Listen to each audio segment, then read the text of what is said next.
The blizzard's gift. The glass of the lantern room rattled in its frame, a frantic percussion against the basso profundo of the storm. Silas wrestled with the focusing lens, its gears grinding in protest as he adjusted its aim. He needed to pierce the swirling white to offer some semblance of guidance to any foolhardy vessel still at sea. The blizzard was a rabid beast, clawing at the lighthouse, threatening to tear it from its rocky perch. He hadn't seen a storm like this in 20 years, not since before Martha. The memory, as always, settled heavy on his chest, a dull ache that mirrored the throbbing in his knuckles from fighting the lens. He rubbed a hand over his grizzled beard, the salt spray already beating in the coarse hairs. The rhythmic pulse of the light, magnified and thrown into the tempest, was his only companion now. Hours bled into one another, marked only by the dwindling oil level in the reservoir. Silas refilled it, the metallic tang sharp in the air, a grim reminder of his solitary existence. He ate a cold biscuit, chewing slowly, his gaze fixed on the maelstrom outside. He was alone. Utterly alone. Then he heard it. A faint, high-pitched sound, almost swallowed by the wind's howl. He dismissed it at first, attributing it to the storm's tricks, the way it warped and twisted familiar noises into monstrous imitations. But it came again, weaker this time, a plaintive wail that tugged at something deep within him. He strained his ears, leaning closer to the windward side of the lantern room. There it was again. Not the wind. Definitely not the wind. Silas grabbed his oilskins and sou'wester, the familiar weight comforting. He checked the lamp one last time, ensuring its steady beam, and then descended the winding stairs, each step a jarring thud against the metal. The lighthouse door was braced against the gale, and he had to throw his weight against it to wrench it open. The wind hit him like a wall, stealing his breath and stinging his skin with ice. He fumbled for his lantern, its beam cutting a feeble swathe through the swirling snow. The cries were fainter now, almost imperceptible. He followed them, stumbling through the drifts, his boots sinking deep into the snow. He found it nestled against the base of the lighthouse, shielded somewhat from the worst of the wind. A wicker basket, its lid partially open, snow clinging to its woven sides. The faint cries emanated from within. Silas knelt, his old knees protesting, and brushed away the snow. He lifted the lid, and his breath caught in his throat. 3 tiny faces, red and scrunched up against the cold, stared back at him. 3 pairs of impossibly small hands flailed weakly. 3 identical sets of blue eyes, wide with fear and hunger. 3 babies. Triplets. He didn't know how long they had been there, exposed to the elements, but their skin was icy to the touch. He scooped up the basket, cradling it against his chest, shielding them from the wind with his own body. The lantern swung wildly, casting grotesque shadows on the snow-covered ground. He could hear their cries more clearly now, a chorus of tiny, desperate voices. He stumbled back towards the lighthouse, the weight of the basket, the weight of the responsibility, suddenly immense. He glanced back at the swirling blizzard, feeling a surge of something he hadn't felt in years, a fierce protectiveness, a burning need to keep these tiny lives safe. The storm, which had seemed so menacing just moments before, now felt like a test, a trial by fire. The blizzard raged on, but inside the lighthouse, something had shifted. The loneliness was still there, a familiar ache, but it was now accompanied by a faint glimmer of hope, a tiny spark of warmth that threatened to ignite into something more. The storm had brought him a gift, a challenge, a responsibility he never expected. And Silas Blackwood, the solitary lighthouse keeper, was about to become a father. 3 little lights. The first feeding dissolved into chaos. Silas, clutching 3 miniature bottles of warmed goat's milk, his best guess at a gentle sustenance, grappled with the wiggling foundlings. One erupted in a shriek, a high-pitched wail that vibrated in his skull. A thin stream of milk trickled down her chin, a pearl river painting her flushed cheek. He patted her back, a reflex learned from Alara, his late wife, during their own children's infancy. Futile. The screaming intensified. Swapping to the next, he prayed for a different outcome. No such luck. This one flailed, tiny legs drumming against his ribs, small fists swatting at the bottle with surprising force. The third merely observed, eyes wide and solemn, as if pondering the sheer absurdity of their shared predicament. A wave of despair washed over him. He was already failing these innocents. Alara would have handled this with effortless grace. Alara always had. He squeezed his eyes shut, inhaling deeply, recalling the midwife's calm instruction, patience, Silas. Their wee things, frightened and hungry. Gathering them close once more, their miniature forms nestled against him, he began to murmur a lullaby, a familiar melody Alara often sang. Gradually, wondrously, the cacophony diminished. The thrashing subsided. The The silent one blinked slowly. One by one, they stilled, comforted by the body heat and the echoing tune. Later, seated by the hearth, the trio slumbering in a makeshift bed crafted from an old laundry basket, he scrutinized their delicate features. Minute, perfect, and utterly individual. The screamer boasted a scattering of freckles across her nose, like celestial dust. He would call her Stella. The quiet observer possessed eyes as dark and fathomless as a starless night, Luna. And the last, the little kicker, her hair shone with the hues of dawn, Aurora. Luna, Stella, Aurora. The names resonated, whispered on the breeze. He understood, with a certainty that settled deep in his bones, that his world had been irrevocably transformed. The gnawing solitude that had haunted him since Alara's death hadn't entirely disappeared, but something had irrevocably changed. A fragile ember glowed in the darkness. 3 tiny beacons, flickering and vulnerable yet undeniably present. Purpose had been rekindled. He had 3 reasons. A town's embrace. The murmurs followed Silas like a persistent draft. He heard snippets drifting from the general store, whispers rippling through the farmer's market. Triplets abandoned. Silas Blackwood, the details, inevitably, got twisted. Some said he'd found them in a ditch, others that they'd fallen from the sky. One particularly imaginative rumor claimed they were fairy changelings left in place of human children. Silas ignored it all, focusing on the task at hand, keeping 3 rapidly growing girls fed, clothed, and relatively clean. Then came the knocking. Martha, the baker, stood on his porch, her ample figure radiating warmth even on a frigid afternoon. She held a basket overflowing with still-warm sourdough and a neatly folded bundle of fabric. "Heard you could use some help, Silas," she said, her voice like honey tea. "These little ones need nappies and you need sustenance." The scent of the bread filled the small house, a welcome change from the ever-present aroma of milk and baby powder. Silas felt a lump form in his throat. "Martha, I don't know what to say." "Say thank you," she chuckled, pushing past him into the kitchen.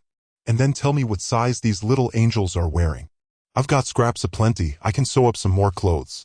The nappies were soft flannel, hand-stitched with delicate flowers. The sourdough, slathered with homemade butter, tasted like hope. Over the next few weeks, others followed Martha's lead. Mrs. Gable from the quilting circle brought blankets, stitched with whimsical animal shapes. Old Mr. Henderson, whose hands shook too much to farm anymore, offered to whittle wooden toys. Sarah, the schoolteacher, dropped off picture books and volunteered to read to the girls when Silas needed to work the fields. One Saturday, a poster appeared on the town notice board. "Benefit for the Blackwood Triplets," it proclaimed in bold, hand-painted letters. A pie auction, a raffle, and a barn dance were planned, all proceeds going to Silas and his new family. Silas felt a wave of panic. He wasn't used to being the center of attention, certainly not the recipient of such open generosity. He considered refusing, disappearing back into the shadows of his grief and isolation. But then he looked at Luna, Stella, and Aurora, their eyes wide with curiosity as they watched him, and he knew he couldn't. He owed them this, at least. The day of the fundraiser dawned crisp and clear.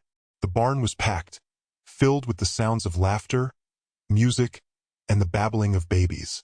Silas stood awkwardly near the entrance, holding Aurora, while Stella and Luna clung to his legs. Martha, seeing his discomfort, steered him toward a group of farmers, each eager to offer advice on everything from crop rotation to diaper rash. As the sun set, casting a golden glow over the festivities, Silas watched the triplets chase fireflies in the meadow, their laughter echoing through the night. He felt a warmth spread through him, a feeling he hadn't experienced since his wife's passing. It wasn't just gratitude, but something deeper, something akin to belonging. He was still Silas Blackwood, the grieving widower. But he was also Silas Blackwood, father of the triplets, a man embraced by a town that had become his family. Growing up by the sea, time, Silas discovered, was a relentless sculptor. It carved lines deeper into his face, mirroring the worry etched on his soul, but it also smoothed the sharp edges of grief. The triplets, on the other hand, were being sculpted into vibrant, individual masterpieces. Luna, always the most attuned to the sea's moods, spent her days perched on the weathered rocks, a tangle of seaweed in her hair and driftwood clutched in her hand. She'd close her eyes, inhale the salty air, and then, with surprising precision, transform the rough wood into miniature seascapes. Gulls soared across the grain, waves crashed in blues and greens mixed from crushed berries and charcoal. Silas kept a shelf laden with her creations, a testament to her boundless imagination. Stella, a force of nature in her own right, was happiest when challenging the waves. Her laughter, as bright and untamed as the sea foam, echoed across the cove. She joined the local swimming club and was already turning heads with her raw power and competitive spirit. This summer, she'd entered the annual Mermaid's Plunge, a race around the jagged rocks of Devil's Tooth. Silas watched from the shore, his heart hammering against his ribs, as Stella surged ahead of the other competitors, her strokes strong and determined. She sliced through the water, a human torpedo, and emerged victorious, dripping and grinning, a small, tarnished silver trophy clutched in her hand. He knew the trophy would sit proudly next to Luna's driftwood art. Aurora, meanwhile, preferred the company of books to the company of people.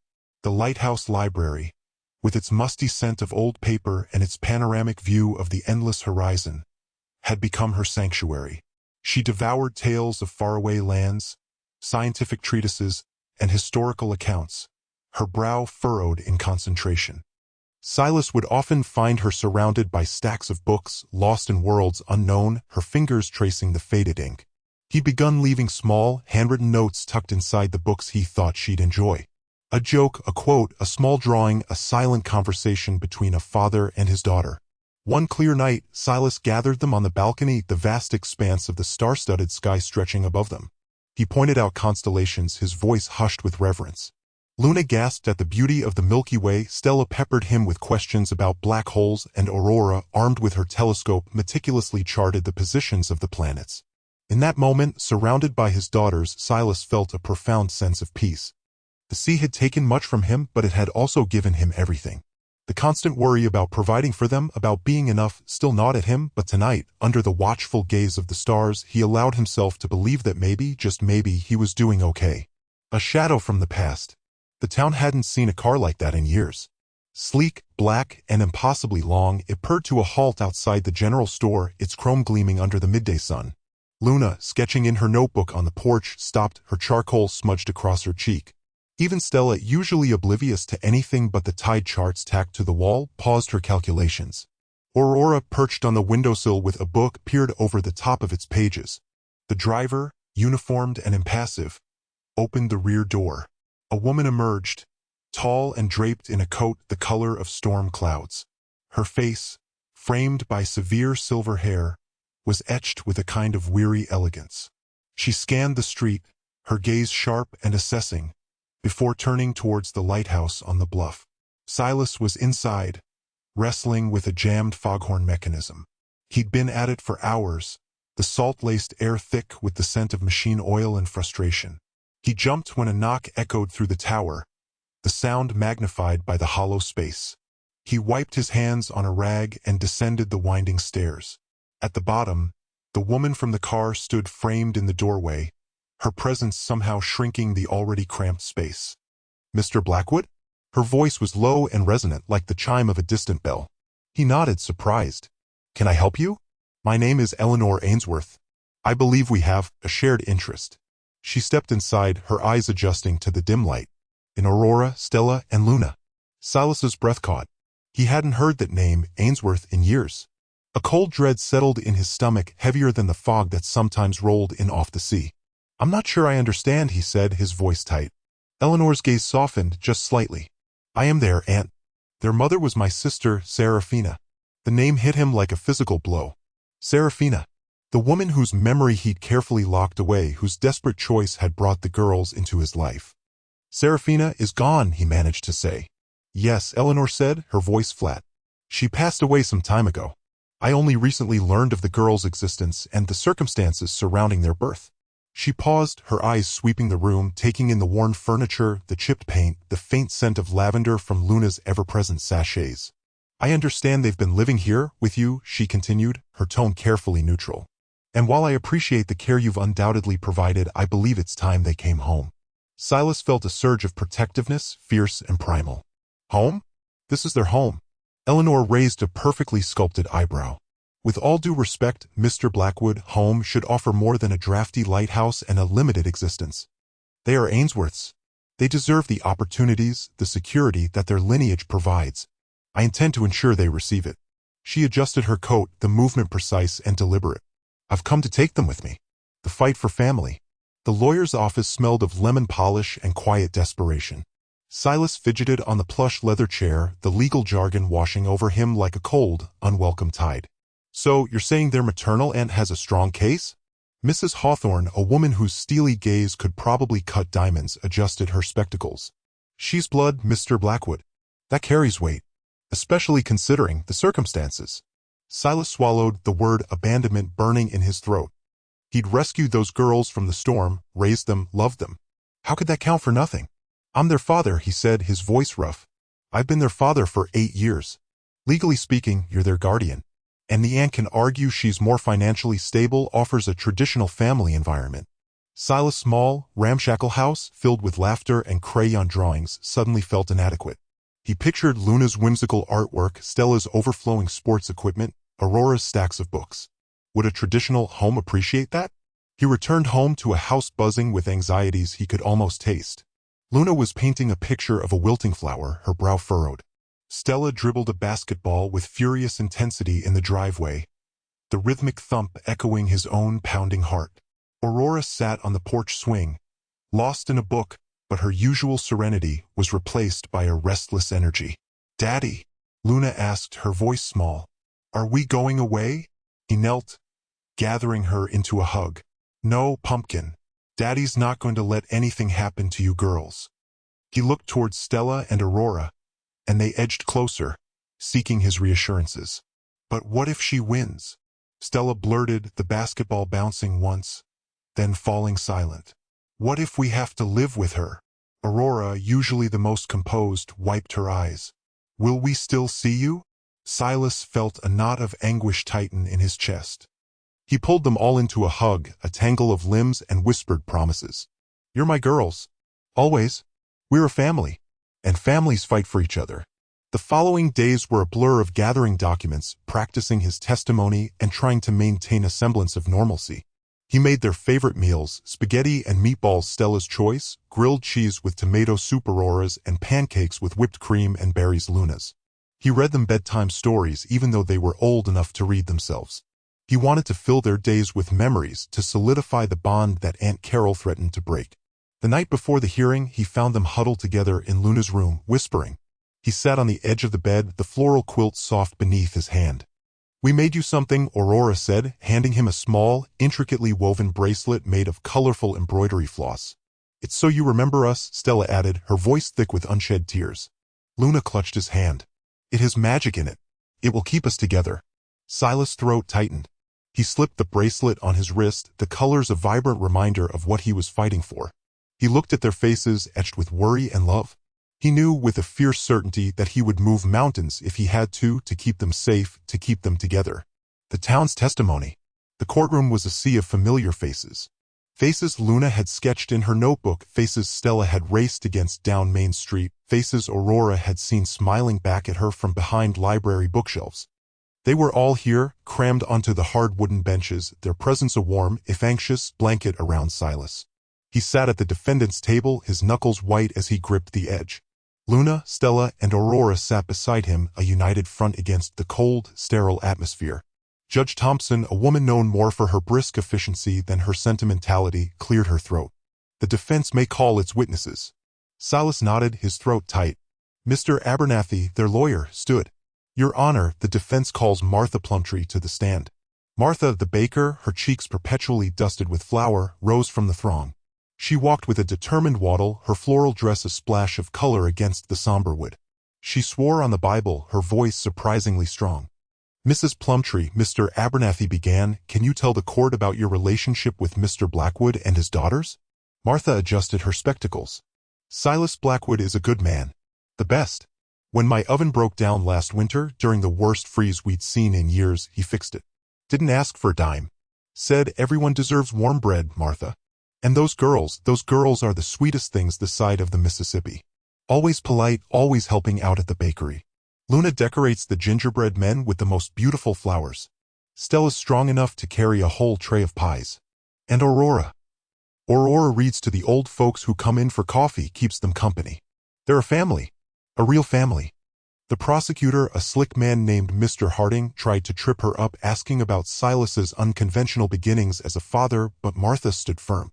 He may not have given birth to them, she said, her voice rising, but he's raised them like they were his own flesh and blood. With love, with patience, and with more darn kindness than anyone I know. Next came Old Man Hemlock, his face weathered like an ancient map. He shuffled to the stand, leaning heavily on his cane. He told the story of the sailor Silas had rescued years ago before the girls, a man whose boat had capsized in a sudden squall. Silas risked his own life to pull that fella from the icy water, Hemlock rasped. Didn't hesitate. Didn't think twice. That's the kind of man he is. Brave, selfless, and always ready to help someone in need. He looked directly at Judge Thompson, his eyes filled with a fierce conviction. Those girls are lucky to have him. And he's lucky to have them. Don't you go and break up a family like that. One by one, the townspeople spoke. Mrs. Gable, the librarian, testified about Aurora's insatiable thirst for knowledge and Silas's unwavering support of her education. Mr. Abernathy, the carpenter, recounted how Stella helped him build a new ramp for the community center, her small hands surprisingly adept with a hammer. Sarah Jenkins, the art teacher, spoke of Luna's boundless creativity and Silas's encouragement of her artistic pursuits, even when finger paints ended up on the kitchen ceiling. Each story was a brushstroke painting a portrait of a family woven into the very fabric of the town. Silas looked at his daughters, their faces reflecting the warmth of the community's support. Luna squeezed his hand, her eyes shining with unshed tears. Stella sat tall and proud, her chin lifted in defiance. Aurora, usually so reserved, leaned against him, her presence a quiet reassurance. He had given them a home, a family, a life. The Beacon's rescue. The wind howled like a banshee, rattling the windows of the lighthouse keeper's cottage. Rain lashed against the glass, blurring the already distorted view of the churning sea. Silas paced, anxiety gnawing at him. He checked the weather radio again, the static crackling ominously. A freighter, the North Star, was due to pass, and this storm was intensifying rapidly. Suddenly, a high-pitched whine cut through the storm's roar. The lights flickered, plunging the room into near darkness before the generator kicked back in. What was that? Silas yelled over the wind. The Beacon! Stella's voice, sharp and clear, cut through the chaos. She was already halfway up the spiral staircase, her athletic frame eating up the steps. It's flickering, Dad. Badly. Silas's heart leaped into his throat. A malfunctioning beacon in this storm? Disaster. He knew he couldn't climb those stairs anymore. Not with his knee the way it was. Luna, Aurora. Go help your sister. Luna, pale but resolute, grabbed her sketchbook and charcoal pencils. Aurora, ever the pragmatist, grabbed her toolbox, a collection of odd bits and pieces she'd scavenged over the years. They followed Stella, their determined faces mirroring the urgency of the situation. Stella was already at the top, battling the wind that threatened to rip her from the narrow walkway surrounding the lamp. The gears are jammed, she shouted down, her voice barely audible. Something's caught in them. Luna, despite her fear of heights, peered over the edge, her artistic eye taking in the complex machinery. She quickly began sketching, capturing the intricate workings of the beacon's rotating mechanism. I think I see it, she called, her voice trembling but steady. A piece of metal wedged between the main gear and the drive shaft. It's throwing everything off balance. Aurora, meanwhile, was sifting through her toolbox. I might have something, she muttered, pulling out a thin, flexible piece of spring steel she'd salvaged from an old clock. If I can bend it just right. Stella, bracing herself against the railing, relayed Luna's observations and Aurora's plan. The wind clawed at them, trying to tear them away, but they held firm, a human chain against the storm's fury. Okay, Aurora, tell Stella how to position the steel, Luna instructed, her charcoal smudging across her cheek. She needs to slip it between the gears, like a shim. Aurora, her brow furrowed in concentration, directed Stella with precise instructions, explaining the angles and pressure needed. Gently, Stella, gently. Too much force and you'll damage the teeth. Minutes stretched into an eternity, punctuated by the crashing waves and the relentless wind. Finally, a triumphant shout from Stella. Got it. I think it's free. The beacon sputtered, then steadied, its powerful beam cutting through the darkness, a reassuring pulse against the raging storm. Silas, watching from below, felt a wave of relief wash over him. The North Star was safe for now. He knew with unwavering certainty that these girls were more than just his daughters, they were his miracle. A lighthouse legacy. The courtroom air hung thick and heavy, smelling faintly of old paper and nervous sweat. Silas gripped the worn wooden armrests of his chair, knuckles white. He hadn't slept properly in weeks, the impending decision a relentless weight on his chest. Luna fidgeted beside him, her small hand finding his, her touch trembling like a hummingbird's wings.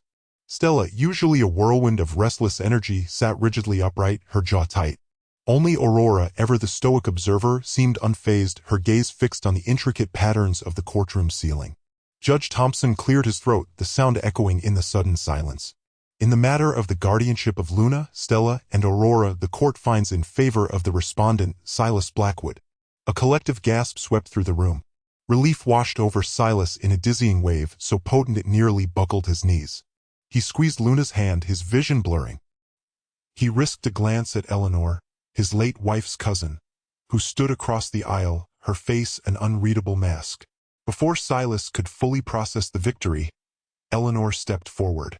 "Your Honor," she said, her voice surprisingly steady. "I wish to withdraw my claim."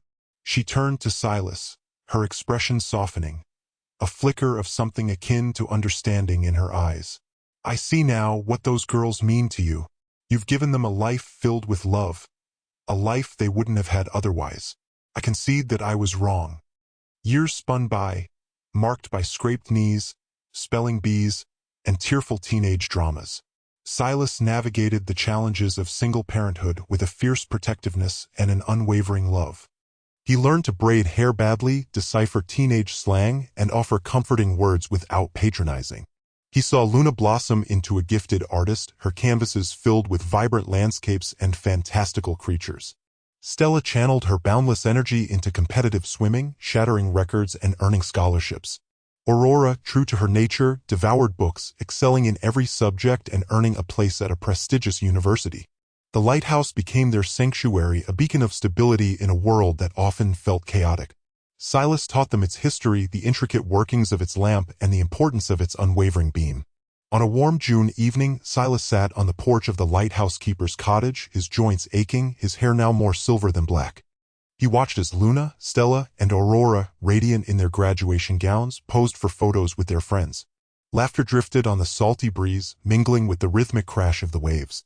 He felt a profound sense of peace, a deep satisfaction that resonated within his very soul.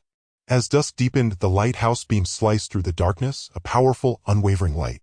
It was a legacy not just of his family but of the love he had poured into those three extraordinary girls. They were his miracle, his North Star, and he knew with absolute certainty that they would shine just as brightly in the world,